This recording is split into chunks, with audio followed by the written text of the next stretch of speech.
शब्दों को छुपाते क्यों हैं आप?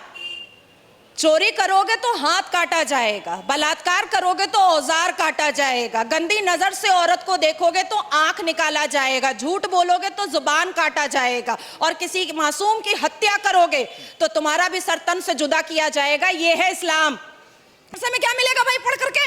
मदरसे से पढ़ करके कोई मुसलमान लड़का इंजीनियर डॉक्टर बन सकता है क्या? तो बनेंगे ना। तो सरकार का काम है मौलवी बनाने का?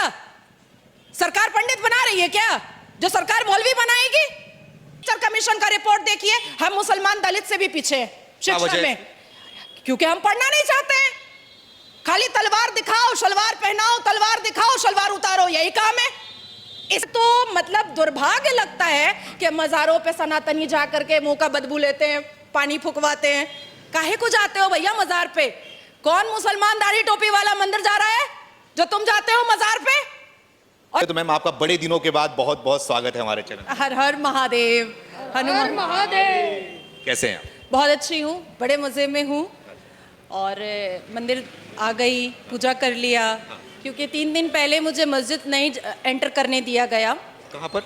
पश्चिम बंगाल में। अच्छा। ममता बनर्जी को मतलब नमाज में बुला करके बड़ा उनका इज्जत किया गया, बड़ा उनको पॉलिटिकल भाषण देने का अनुमति दिया गया, बड़ा एकदम पॉलिटिकल भाषण दिए, हेटरेट स्पीच दी हैं।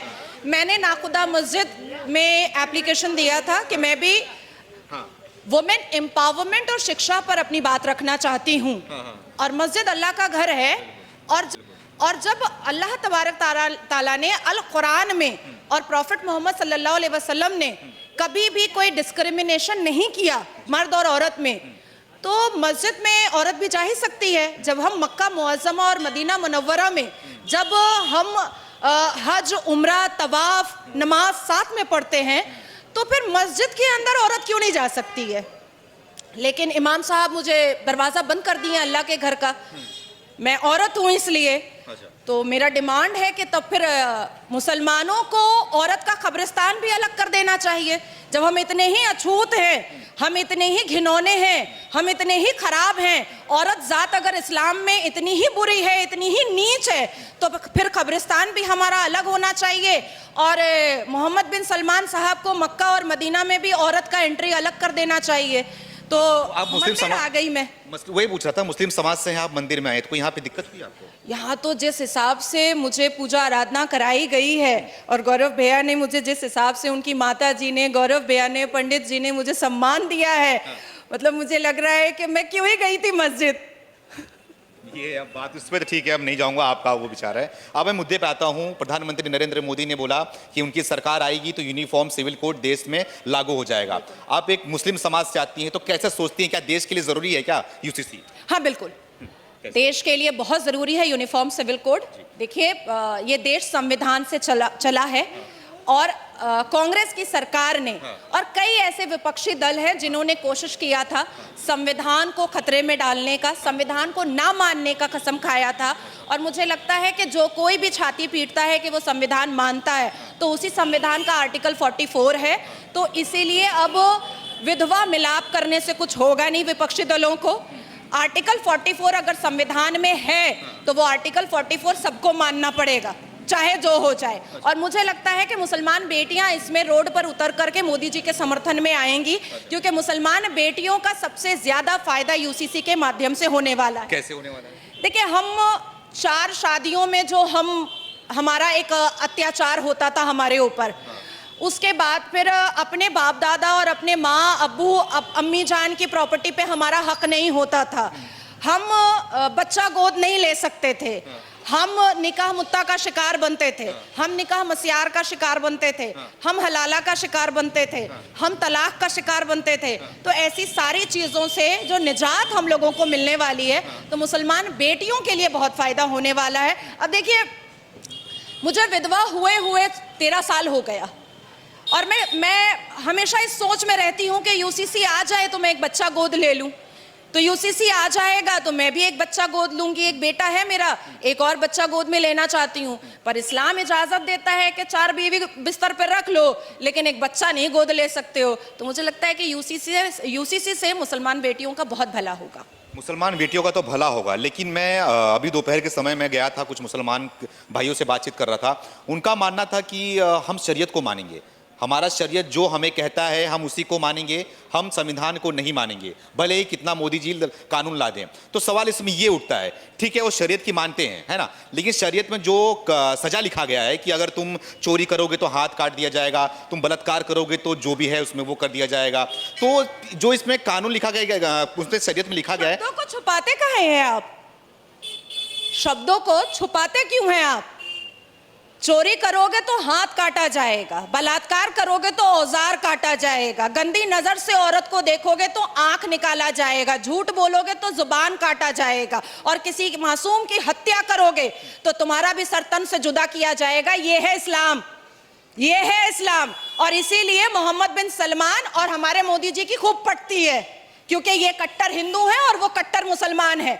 ये कट्टर श्रीमद् भगवत गीता मानने वाले हैं और वो कट्टर अल कुरान मानने वाले हैं, इसीलिए दोनों की पट रही है।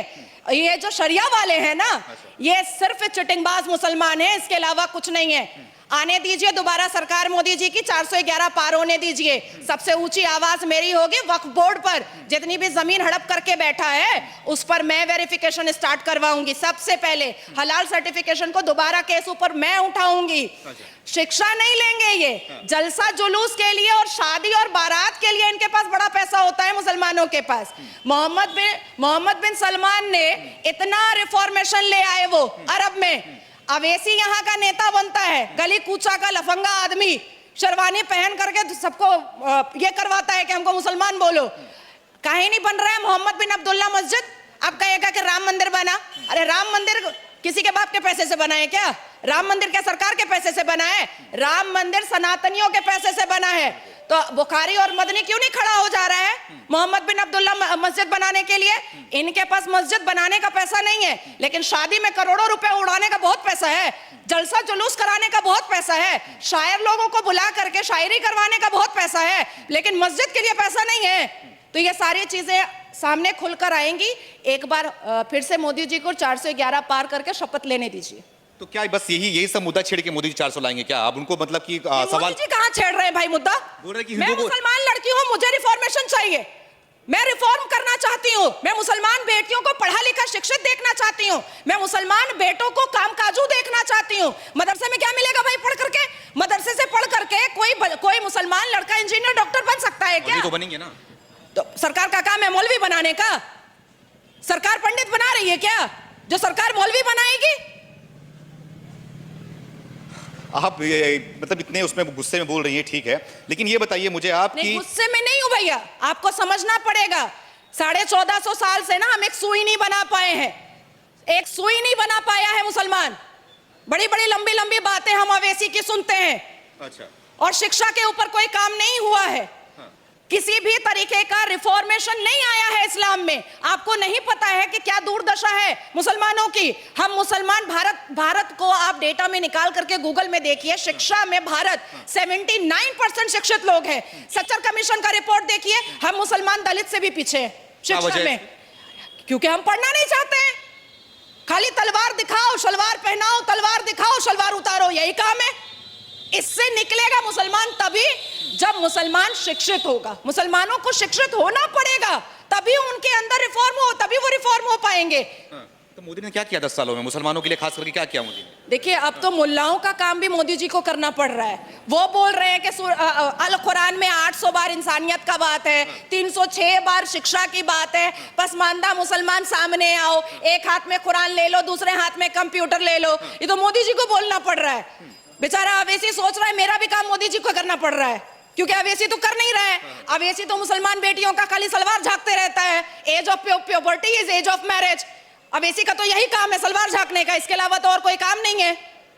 ये बताइए मुझे आप कि ये जो कानून जो कांग्रेस सरकार में रही है, मतलब कि 55 से 60 साल तक कांग्रेस राज की देश के अंदर, जो कानून बनाया गया मुस्लिम पर्सनल लॉ बोर्ड और वक्फ बोर्ड को, तो क्यों मतलब कि ये मुसलमानों के लिए ही क्यों बनाया गया है वक्फ बोर्ड और मुस्लिम पर्सनल लॉ बोर्ड? हिंदुओं के लिए कोई दूसरा बोर्ड, कोई कानून नहीं है क्या? इनको मतलब छोड़ दिया गया था कि हिंदू अपने हिसाब से रहे, मुसलमानों के लिए तो ये बोर्ड रहेगा, इस हिसाब से मुसलमान चलेंगे? क्या वजह है? देखिए, हमारा दुर्भाग्य है कि जिसको हम राष्ट्रपिता बोलते हैं, हालांकि मैं गांधी जी को राष्ट्रपिता नहीं मानती हूं, क्योंकि मैं भारत माता बोलती हूं। वो कभी भी, गांधी जी ने कभी भी 82.7% सनातनियों को अपनी ताकत उन्होंने समझा ही नहीं, कभी नहीं समझा। और यही यहाँ से ही भारत का दुर्भाग्य स्टार्ट हुआ। जब से नेहरू से लेकर के मनमोहन सिंह जी की सरकार थी, तब से कश्मीर से कन्याकुमारी तक सिर्फ बम फुटता था, यासीन मलिक और लश्कर ए तैयबा और फलाना और धमाका ही होता था। मुसलमानों का कभी हलाल सर्टिफिकेशन बन रहा है, तो कभी दारुल उलूम बन रहा है, कभी देवबंद बन रहा है, तो कभी इत्तेहादुल मुस्लिमीन बन रहा है। भाई ये भारत है, भारत का सिविलाइजेशन क्या है, हमारी सभ्यता क्या है, हमारी संस्कृति क्या है, हमारे संस्कार क्या है, हमारा श्रीमद् भगवत गीता क्या बोलता है, ये तो किसी ने पढ़ना ही छोड़ दिया, संविधान भी पढ़ना छोड़ दिया। बेचारा मुसलमान, अरे वो बेचारा कैसे है, कोई मुझे बताए तो कि बेचारा कैसे है। आर्मी के बाद सबसे ज्यादा प्रॉपर्टी किसके पास है? वक्फ बोर्ड के पास है। सबसे ज्यादा संपत्ति कौन हड़प करके बैठा हुआ है? वक्फ बोर्ड लेकर के बैठा हुआ है। देवबंद जमात का मतलब समझते हैं क्या है? आप जिस देव की पूजा करते हैं उसको बंद करना। अच्छा, देवबंद यही मतलब ही निकलता है, आप जिस देव की पूजा करते हैं उसको बंद करना। इस्लाम की 4 स्ट्रैटेजी है, जो बात नेहरू जी भी जानते थे, गांधी जी भी जानते थे, इंदिरा गांधी जी भी जानती थी। अल तकैया, दाई, जिहाद, जजिया। अब बोलिए अल तकैया क्या है? अल तकैया, हिंदू मुस्लिम भाई भाई, आपका खून लाल मेरा खून लाल, हम दोनों संविधान को मानेंगे जब हम टुकड़े टुकड़े गैंग रहते हैं। जब इस्लाम के मानने वाले थोड़े थोड़े होते हैं तब। उसके बाद फिर आ जाता है दाई। अब आपने मेरे ऊपर बिलीव कर लिया अल तकैया में कि ये तो मेरे संविधान को भी मान रही है, मेरी मिट्टी को भी मान रही है, हम दोनों का खून लाल भी बोल रही है। उसके बाद आता है इस्लाम की दावत। आपका धर्म खराब, मेरा इस्लाम अच्छा। आपका धर्म में इतने सारे भगवान, मेरे इस्लाम में एक ही अल्लाह। आपके धर्म में महिलाओं की इज्जत नहीं है, मेरे इस्लाम में महिलाओं की इज्जत है। आप अगर 5 सेकंड के लिए भी कन्विंस हो गए, वहीं पे मेरी जीत है। और अगर आप कन्विंस नहीं हुए, तब आता है जिहाद। निकालो तलवार और बोलो सुमित को कि गला सरतन से जुदा, सरतन से जुदा, वही होगा। उसके बाद आता है जजिया, कि सनातनियों के घर से अगर एक गला कट गया, फिर भी घर वाले नहीं माने और इस्लाम कबूल नहीं किए, तब आएगा जजिया कि तुम हमको संपत्ति दो, प्रॉपर्टी दो, बहू दो, बेटी दो, सब कुछ दे दो, तभी हम तुमको माफ करेंगे, नहीं तो नहीं माफ करेंगे। ये मतलब होता है। हाँ, ये है, ये 4 स्ट्रैटेजी है इस्लाम वालों की, और ये 4 पर चल रहे हैं, चलते आ रहे हैं। और अब भी अगर सनातनियों को नहीं समझ में आ रहा है तो और कैसे समझाया जाएगा भाई? मुझे तो मतलब दुर्भाग्य लगता है कि मजारों पे सनातनी जा करके मुंह का बदबू लेते हैं, पानी फुकवाते हैं। काहे को जाते हो भैया मजार पे? कौन मुसलमान दाढ़ी टोपी वाला मंदिर जा रहा है जो तुम जाते हो मजार पे? और हमारे अल कुरान ने तो मजार परस्ती मना किया है, गुनाह कहा है। सनातनियों को अपने जोश को दोबारा लाना पड़ेगा, अपने सिविलाइजेशन को मानना पड़ेगा। नेहरू और गांधी और इंदिरा गांधी ने आपसे जो गुरुकुल छीना है, उस गुरुकुल कल्चर को दोबारा लाना पड़ेगा। लग रहा है आ जाएगा। हाँ, एकदम आ चुका है। विजन, फोकस, सब कुछ क्लियर है। हाँ। जो कोई भी भारत की मिट्टी और भारत की धरती पर रह करके शरिया लॉ मनवाना चाहेगा, उसको वाघा बॉर्डर भी दिखाया जाएगा, बड़े आराम से दिखाया जाएगा। और एक बात अंत में कह दे रही हूं आपको, वोट आ रहा है, सारे भारत के सनातनियों को वोट का बटन दबाते वक्त यादव नहीं रहना है, दलित नहीं रहना है, क्षेत्रीय नहीं रहना है, ब्राह्मण नहीं रहना है, सिर्फ सनातनी रहना है। अखंड भारत का जिसके आंख में सपना है, वो कमल पर बटन दबाएगा, वो कमल पर बटन दबाएगा। जिसके आंखों में भारत की उन्नति, डेवलपमेंट और सक्सेस का सपना है, वो कमल पे बटन दबाएगा। जिसको अपनी बहू बेटियों को सुरक्षित रखना है, वो कमल पे बटन दबाएगा। जिसको पीओके वापस लेना है, वो कमल पे बटन दबाएगा। मतलब कि आप इतना खुल के मुस्लिम समाज से आती हैं, मंदिर में दर्शन करती हैं, जय श्री राम का और महादेव का नारा लगाती हैं, ये ओम नमः शिवाय का पट्टा पहनती हैं, तो आपको डर नहीं लगता कभी आपको काफिर न घोषित कर दिया जाए वहां से? देखिए, मुझे तो डर वर नहीं लगता, और किससे डर लगेगा? ये चुन्नू मुन्नू पहले समझा दे मुझे कि ये कुरान मानता है कि नहीं मानता है। अगर अवैसी या मदनी या बुखारी या तौकीर कुरान मान रहा होता तो सारे मज़ारों पे हथौड़ा चल चुका होता, क्योंकि अल कुरान में तो मज़ार परस्ती गुनाह है, मैंने आपको बताया, फिरका परस्ती गुनाह है। अल्लाह तबारक ताला ने अल कुरान में साफ लफ्जों में कहा है कि मेरी उम्मतों को फिरके में मत बांटो, एक अल कुरान को सारे सारे मुसलमानों को मानना है और उनकी पहचान सिर्फ एक अल कुरान है। तो कहां से आया all India Muslim personal law board, कहां से आया हदीस, कहां से आया बहश्ती ज़ेवर, कहां से आया सही अल बुखारी? तो ये पहले खुद को तो साबित कर ले कि ये पक्के मुसलमान है, ये पहले खुद को तो साबित करे, बाद में मुझे साबित करवाएंगे। आपके लिए बोलते हैं यही ना कि पक्की मुसलमान है ही नहीं हो, क्योंकि आप इस्लाम के खिलाफ बोलते हो, मौलवी के खिलाफ बोलते हो, सबके खिलाफ बोलते हो, खाली बस सनातनियों के साथ में आती हो, मतलब कि आप पक्के हो नहीं। नहीं, देखिए अवैसी की बात को मैं क्यों मानूं? मैं क्यों मानूं? कौन है वो? एक गली का नेता है और अभी कुछ दिन के बाद माधवी लता जी जो लपेटेंगी उनको, मैं जाने वाली हूं वहां भी अपना, जी हाँ, कैंपेनिंग में जा रही हूं मैं। तो हम दोनों बहनें जब मिल करके मंच पर बात करेंगे ना अवैसी के बारे में, तो जोड़ा अवैसी का चेयर ना 1984 से लेकर के 2024 में हिला के ही छोड़ेंगे।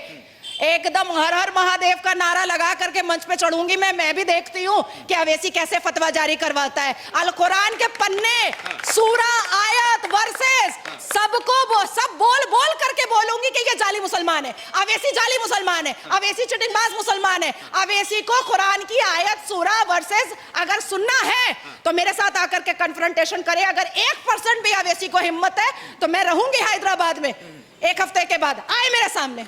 चैलेंज तो ठीक है, वो ऐसे स्वीकार करते कि नहीं करते वो बात की बात है। अब ये बताइए आप कि जो मोदी जी ने संकल्प पत्र जारी किया वो आपको कैसा लगा? क्योंकि तेजस्वी यादव की बात करें तो वो बोल रहे हैं कि इसमें कुछ काम की बात है नहीं, ना तो युवाओं की बात है, ना रोजगार की बात है, ना महंगाई की बात है और ना बेरोजगारी की बात है। इसमें सिर्फ और सिर्फ इनके मतलब की बात है और बेकार की बातें हैं सब चीज के अंदर। क्या कहना चाहेंगी आप? तो क्या करे, कांग्रेस का पढ़े मैनिफेस्टो, जो 1 लाख रुपया महिलाओं को मिलेगा, वो सब हवाबाजी है, वो पूरा मुस्लिम लीग वाला मैनिफेस्टो है। आपने सुना राहुल गांधी को खटाखट खटाखट खटाखट आपके अकाउंट में 8,500 रुपए जाए। देखिए राहुल गांधी के हिसाब से तो भारत के युवा जो है ना वो पाकिस्तान के युवाओं से भी बदतर है। तो क्या करें, मैं राहुल गांधी की बात मान लूं? राहुल गांधी ने अपनी एक बहुत पुरानी स्पीच में सर पे टोपी पहन करके टोपी पहनाया और सबको कहा कि जात पात हम नहीं मानते, हम सिर्फ इंसान मानते हैं। और उसके बाद क्या बोलने लगा? जात पात को बंटवारा करने लगा। देखिए एक देश की पार्टी को, गांधी परिवार का आखिरी चश्मो चिराग राहुल बाबा मोहल्ले और नुक्कड़ की पार्टी बना करके छोड़ दिया है। और मुझे अब ऐसा लगता है कि पूरे देश में 2-4 सिर्फ काउंसलर बच जाएगा कांग्रेस का आने वाले वक्त में, इसके अलावा कोई ना बचने वाला।